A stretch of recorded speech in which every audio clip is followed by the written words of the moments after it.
Welcome to Choice Classic Radio, where we bring to you the greatest old-time radio shows. Like us on Facebook, subscribe to us on YouTube, and thank you for donating at choiceclassicradio.com.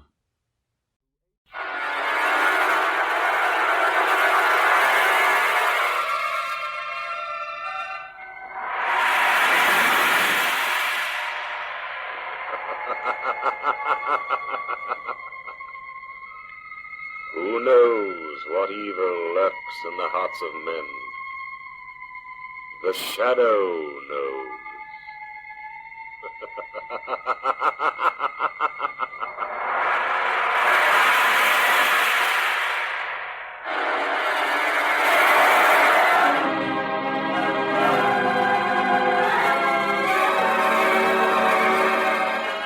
Once again, we bring you the thrilling adventures of The Shadow, the hard and relentless fight of one man against the forces of evil. These dramatizations are designed to demonstrate forcibly to old and young alike that crime does not pay.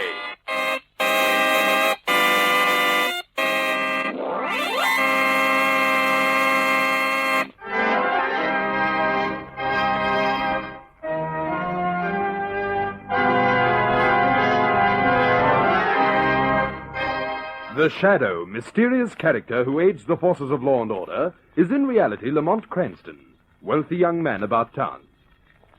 Several years ago in the Orient, Cranston learned a strange and mysterious secret: the hypnotic power to cloud men's minds so they cannot see him. Cranston's friend and companion, the lovely Margot Lane, is the only person who knows to whom the voice of the invisible Shadow belongs. Today's drama: Death Makes the Headlines.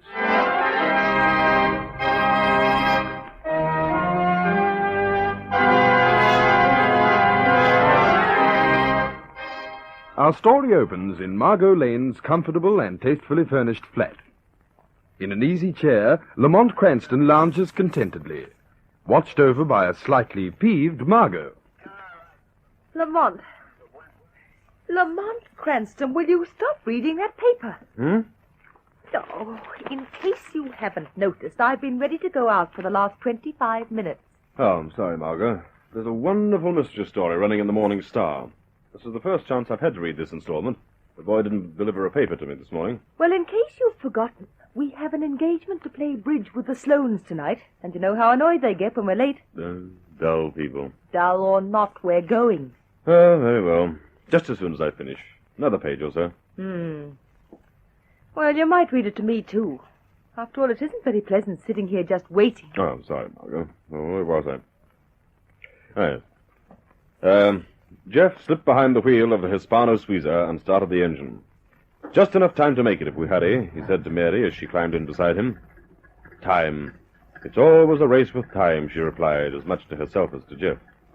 His answer was to shove the car into gear violently, and it leapt ahead as if it was some wild thing, picking up speed with every second. Out the driveway they sped. The tires screamed in protest as the car took the corner on two wheels. Please, Jeff, be careful. You're not getting nerves at this late stage in the game, are you? Well, it's so dark. I know this road like the palm of my hand. Nothing to worry about. Oh, will it always be this way, Jeff? Are we never to have any peace? Not so long as either he or I am still alive, Mary. Fate has cast us in the role of mortal enemies. One of us has to die or... Jeff, look out! There's something on the road! I see it.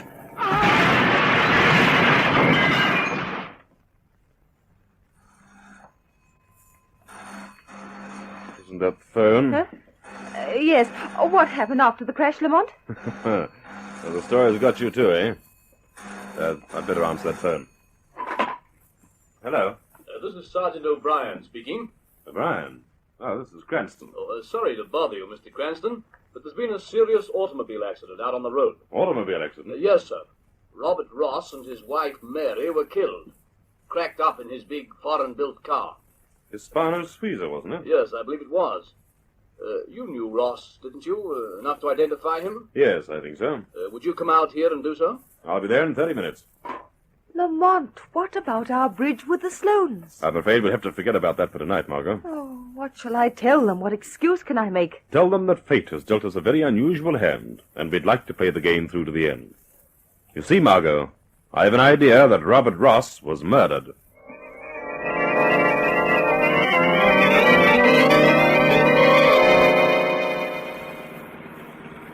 Not much farther now, is it, Lamont? No, we're on the Rossano Road now. Lamont, what makes you think it's something more than an accident? Robert Ross was the man who owned the Morning Star, Margot, the paper in which the mystery story written by Paul Socrates appeared. But I don't see... Well, Margot, don't you see the parallel?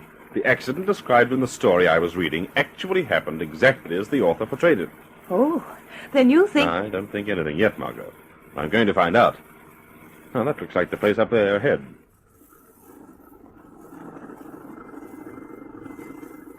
Just a minute there, mister. No traffic through here. You'll have to take the detour. Hello, O'Brien. Oh, Mr. Cranston, I didn't recognize you for a minute. Glad you could get here. Hello, Miss Lane. Hello, Sergeant O'Brien. Would you like to come with me, Mr. Cranston? You can leave the car here. Yes. Now, you better stay here, Margot. I won't be long. Yes. All right, Lamont. Give me a summary of what happened, O'Brien. Nothing much to tell, Mr. Cranston. All we know is Ross and his wife were visiting Jim Davis, managing editor of his paper. They left rather early. 5 minutes or less after they left his house, Davis says he heard a crash and an explosion and went to investigate. Then Davis must have called the police. Yes, that's right. Well, where's Davis now? He's gone back to the city, to his office in the Morning Star building. I see. Morning Star building, eh? Yes, there's the car, or what's left of it after the fire down in that valley. The breakdown gang recovered both bodies. Mrs. Ross was burned beyond recognition, but Mr. Ross was thrown clear, and, this isn't going to be very pleasant, Mr. Cranston. I understand, O'Brien. Now, don't worry about me. I'm not squeamish. Just a moment, I'll pull back the tarpaulin. Yes, that's Robert Ross, all right. Thanks, Mr. Cranston. You'll be wanted to testify at the coroner's inquest, but that's all for tonight. I'll walk back with you to your car. How do you suppose it happened, O'Brien? Well, Davis said that Ross had been drinking. Coming down that long hill from Davis's home, he probably lost control of the wheel and skidded off the road. Yes, well, I'm afraid you're wrong on both scores, O'Brien. Why do you say that? Ross never drinks. I know that to be a fact. Is that right? And you say that the car skidded off the road. Well, didn't it? I don't think so. Here, give me a torch. Here you are. Thanks. Now, look at this. These are the tire marks from Ross's car. You see, they're clean and clear, not broad and blurred as they would be if the car had skidded. You're right, Mr. Cranston. He didn't skid. Well, how do you explain it? O'Brien, before that car cracked up and burned, both Ross and his wife were dead.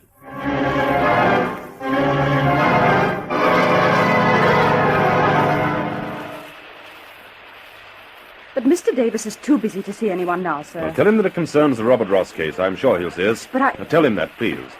Very well, I'll do what I can. Just wait here, please. Do you think he'll see us, Lamont? Well, it's a little too early for theories, Margot. But Davis should be able to answer several interesting questions, seeing that he was the last man to see Ross alive. Mr. Cranston, Miss Lane, will you come in, please? Oh, thanks. Come on, Margot.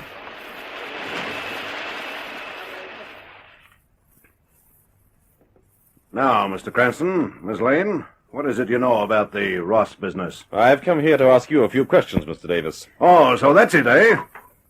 Hello. Tell Mac to come in here, right away. I've got some work for him. You were the last person to see Ross alive, Mr. Davis. Well, what concern is that of yours? Are you from the police? Not exactly, Davis. But I don't think you'd better have us thrown out, just yet. Not until you hear what I have to say. What do you want, boss? Nothing. It was a mistake. I'll call you if I want you, Mac. All right, boss. All right. You win. What is it? That's better. You made a statement to the police, Mr. Davis, concerning the dead man, Robert Ross. Yes? You said Ross had been drinking before he left your home. Yes, what about it? I happen to know that Ross doesn't drink. You know? How do you know? Mr. Davis, what am I going to do about the proofs of the mystery serial? Proofs? Why bother me? See Hutchner, he's the fiction editor. I can't find him. He's nowhere in the building. Wait a minute. What are we worrying about proofs for? We're running the same installment we ran yesterday anyway, because it parallels the actual story of Ross's death so closely. That's just it, Mr. Davis. Paul Socrates, the author, called and said he didn't write it the way it was printed. Didn't write it the way it was printed? No, sir, no. He says he never wrote the accident scene. Says someone tampered with his script. But Hutchner put his okay on the proofs yesterday, didn't he? You ran it off the linotype as it was in the manuscript, didn't you, Wilson? Yes. Oh, more trouble. What's Paul Socrates' telephone number? BY6361. All right, I'll phone him in a minute. But in the meantime, we're running the story just as it appeared yesterday. That's all I wanted to know. Oh, I'm sorry about the interruptions. You needn't apologize, Mr. Davis. I find them very interesting. Interesting? Yes, because it confirms my suspicions that Robert Ross and his wife were murdered.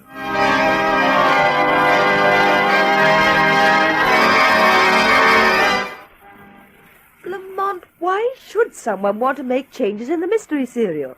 What relation does that have to Ross's death? And why did Davis lie about Ross drinking?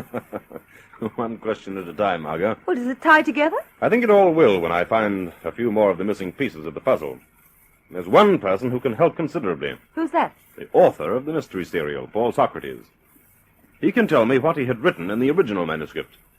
In some way, I think the script holds the key to the actual mystery, and the Shadow is going to see him tonight.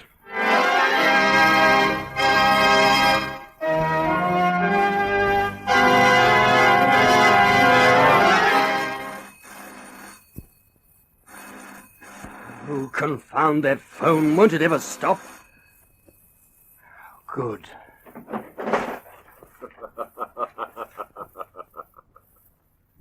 Can't you find what you're looking for? What? Who's there? Oh, I can't see anyone. No man has ever seen the Shadow and lived. What are you doing in Paul Socrates' flat? I know it doesn't look too good, but What are you looking for? The manuscript. Paul Socrates' original manuscript. Then you know that his manuscript has been tampered with. Yes, you see, I'm the fiction editor on the Morning Star. Then your name is Hutchner, Howard Hutchner. I think you'd better tell me what you know. Yes. I saw Paul's script before it was published. Did you okay the proofs that were used in the paper? Yes, but I thought he had made late changes. Now, you believe he didn't make those changes, is that right? I don't know what to believe. Perhaps he made the changes himself. If he didn't, that might point suspicion at you, Mr. Hutchner. Shadow, David and Ross had been quarreling constantly about the paper, its policy, how it should be run. Ross threatened several times to withdraw his money. I see. Now we have a motive. Then you're accusing Davis of planning the murder of his managing director, Robert Ross. I'm not accusing him of anything. I just want to clear myself. You seem very anxious to stay out of trouble, Hutchner. If you're innocent. Shadow, this is something most people don't know. I have a criminal record, something I've been trying to live down. If it's found that Ross was murdered, I want to have cast-iron proof of my innocence. I see. How did you get into this flat? Socrates called me and left a message for me to come here. When I arrived, I found the door open. Wait a minute. Something's burning. Quick, there's smoke coming from that door. Open the door. That's the bedroom.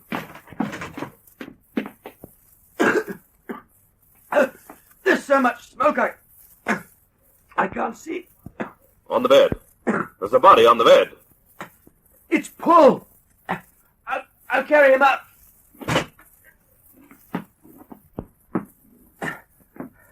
There. Paul. It's no use, Hutchner. Paul Socrates is dead.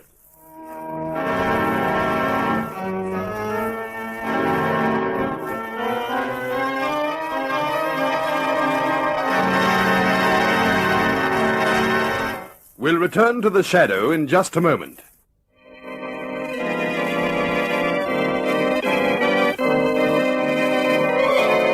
And now, back to the Shadow. It is some time later, and Cranston is back in Margot's apartment. So you've made up your mind it's Davis who's guilty, huh? Well, who else could it be? Didn't he lie about Ross's drinking? Yes, I'll bet he made the changes in the manuscript, too. that's possible. But who killed Paul Socrates, the writer? Well, couldn't he have done that, too? Not unless he can be in two places at once.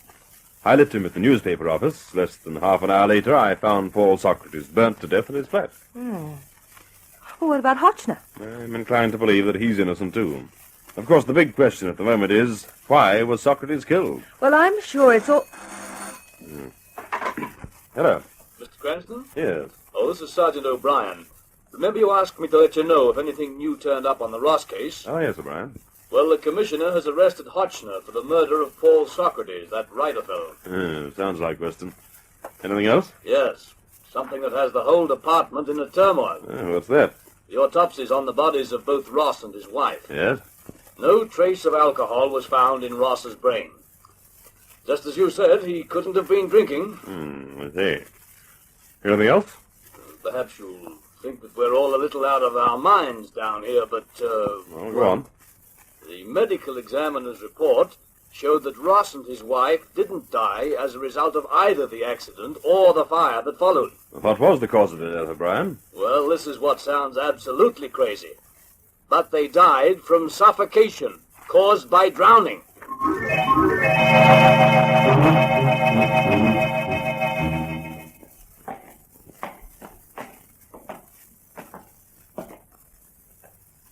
You've got a visitor, Hotchner. Visitor? Who is it? Lamont Cranston. I'll be back in 5 minutes, Mr. Cranston. Who are you? What do you want? I want to help you, Hotchner. I've had quite a bit of experience in criminal detection. Anyway, I've gone all over your case. I've read the statements you made to the police, and I believe you're innocent. It's a pity the police don't agree with you. I've just had a talk with Commissioner Weston, and I think I've convinced him that he hasn't got a case against you. Then they're going to let me go? No, they wanted to, but I insisted that you stay right where you are. What? What kind of help is that? Well, you're safer right where you are. The murderer... Murderer? Then you know who it is? Not yet. But the important thing at this moment is that he knows who you are, and also that you know something that can trap him. He'll try to kill you. I don't believe you. You're saying this to get me to say something that might convict me. Well, I don't know anything, and I'm not saying anything. Very well, Hotchner. Of course, your past isn't going to help your case any. You know about that too, eh? Well, what do you want to know? This morning, another installment of Paul Socrates' story appeared in the Morning Star. It was supposedly written before his death. Yes, what of it? Nothing much, except that this episode duplicates almost exactly what took place in Paul Socrates' flat when you found him murdered. But I don't remember that scene in the original story, and I read it through when the paper bought it. You're sure of that? Of course I'm sure. What did Davis say about that? He says he never read the story. He bought it on your recommendation. Oh, so he's putting it all on my shoulders, is he? Now, there's just one other point. What's that? I'm sure that the murderer intended to kill you, too. That's why you got the call to come to Paul Socrates' flat. But the call came from Paul himself. How can you be sure? You said he called and left a message for you. You didn't speak to him. That's right. Perhaps I am safer here. Time's up, Mr. Cranston. All right. Well, I'll see you tomorrow, Hotchner. Thanks for coming here. Perhaps I have a chance of clearing myself now. Oh, by the way, something came for you this morning. I forgot to give it to you. What is it? This fountain pen. Here. Huh? Well, thanks. It's been passed. Warden took it out of the package. Who sent it to you, Hotchner? I don't know. Oh, wait, there's a note wrapped around it. Thought perhaps you'd like to write your will. What kind of joke is this? Don't unscrew the top, Hotchner! But I...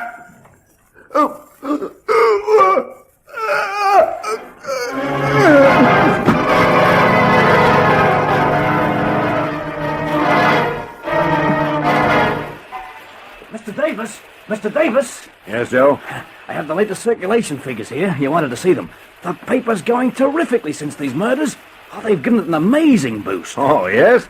Pretty good, aren't they, Mr. Davis? Good. Why, they're amazing. We've doubled our circulation in the last 3 days. Never saw anything like it before in my life. Must be the combination of real-life mystery on the front page and the fiction mystery on the feature page. It certainly is amazing the way those two stories, the real and the make-believe, run almost exactly alike. Yes, quite a coincidence. Pity Mr. Ross isn't here to see it. Remember the way he used to rant and rave about our low circulation figures? Joe, step into the office a minute. I want to talk to you. Oh, certainly, Mr. Davis. Joe, I want you to do something for me. What is it, Mr. Davis? I want you to have a little lapse of memory. You think you can do it? I don't understand. I want you to forget that you ever heard Mr. Ross and me arguing. Huh? Oh, don't ask why. Just do it.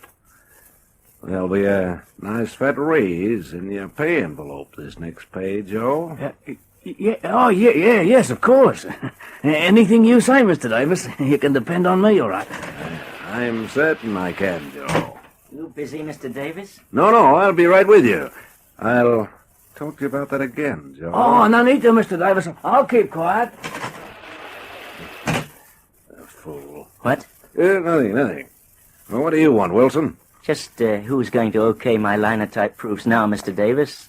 Now that Hotchner isn't here? Are those the proofs in your hand? The proofs of the mystery story? Yes. Well, just leave them on my desk. I'll read them myself. All right. Just a minute, Wilson. What do you know about this business? Want me to keep my mouth shut about your fights with Mr. Ross, too, Chief? What? Are you trying to insinuate? I can keep quiet for a consideration. Do you realize that this is blackmail? If you've got a guilty conscience, you ought to be ready to pay me. Get out of here. Get out of my office. You're fired. All right. No need to get steamed up over it. Mr. Davis? What do you want? I have an order for your arrest. Arrest? What for? For the murder of Robert Ross and Howard Hotchner.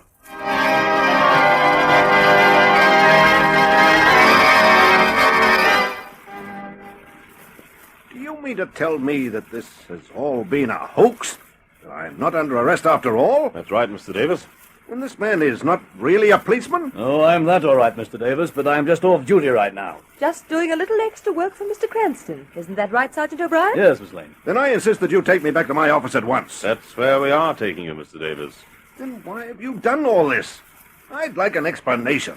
And it had better be good. If you just calm down a moment, we'll try to give you one. Very well. First, Mr. Davis, have you had a chance to proofread the last installment of Paul Socrates' mystery novel that runs in your paper? No, not yet. Well, you're going back to your office and read it. I think you'll find it most interesting. I did. I don't see why I should. Read about your own death. My death? You mean... I mean exactly what I said. And after I've read the proofs, what then? Then, Mr. Davis, you will be the bait in the trap. The trap that will catch the murderer.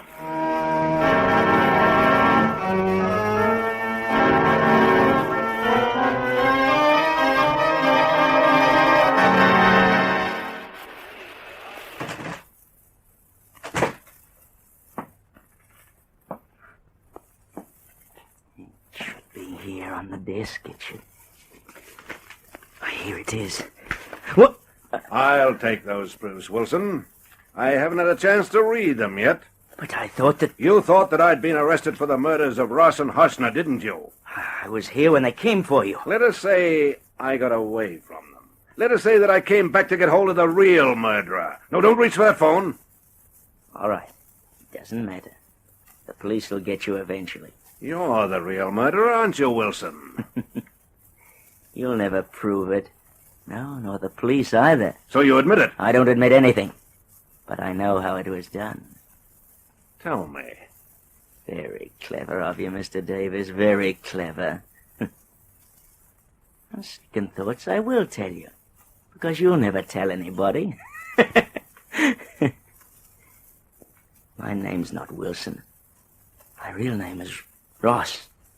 Robert Ross was my brother. Your brother? I was the black sheep, disinherited by my father. Robert got all the money. Money which should have been mine. Money which he squandered on his paper, getting nothing in return. I couldn't stand it any longer. The night he came to your house, I waited for him. I killed him and his wife, too. Placed him at the wheel of his car and started it down the hill. I'm beginning to see it all now. But why did you kill Paul Socrates, the serial writer, and then Hotchner, my fiction editor? I'd used them to cover up my crime. Socrates' story I changed to parallel the real crime. This to confuse the police. Then I murdered Hotchner so he wouldn't be able to reveal that he knew how the original story had been changed. Almost a perfect crime, Wilson. Let me congratulate you. Not quite perfect yet, Davis. It will be with your death. You'll never get away with it, Wilson. I think I will. No one knows my story but you. You'll never be able to get out of this building. It's surrounded by police. I'll get out. I was able to get out and get to Hutchner in prison, wasn't I? I'll get out of this. Do you see what I have in my hand? A test tube. It contains a deadly liquid that becomes a gas on contact with the air. A gas that destroys the lining of the lung immediately. You'll drown in your own blood, Davis. I don't think you'll break that, Wilson. What's that? That voice. But where are you? You can't see the shadow, but he's here in this room with you. Whether I can see you or not, the gas will kill you too. Stop him, Shadow. He can't stop me. If I'm caught, we'll all die. All of us. Stop, Wilson. There! Now.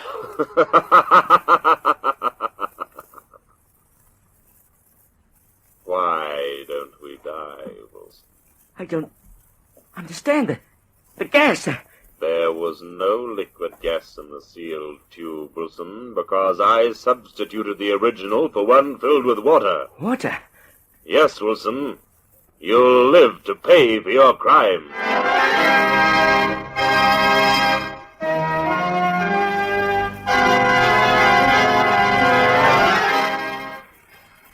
So you see, Margot, it was really the action of Wilson's poison gas on the lungs of his victims that made it appear to be drowning in the autopsies. Then you suspected Wilson for some time, Lamont. From the time Hutchner died, I knew how the crimes were committed. By eliminating the suspects one by one... In which task Mr. Wilson gave you a great deal of assistance. Too much. And seriously, Margot, he was a dangerous criminal. I'm glad he's where he won't be able to do any more harm. You're not any happier than I am. That case had me pretty worried. I'll never pick up another mystery novel without remembering it. Oh, that reminds me. What are we stopping for? Well, I've got to get the first edition of the Bugle. Oh, there's a newsstand at the corner. What for, Lamont? There's a new mystery novel starting in the Bugle, and I want to be sure to get my copy. You... Oh, Lamont!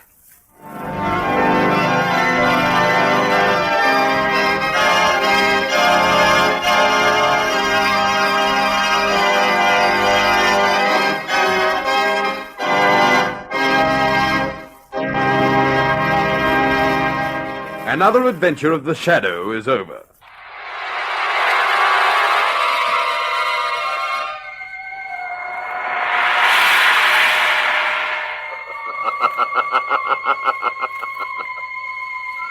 As you sow evil, so shall you reap evil. Crime does not pay. The Shadow knows.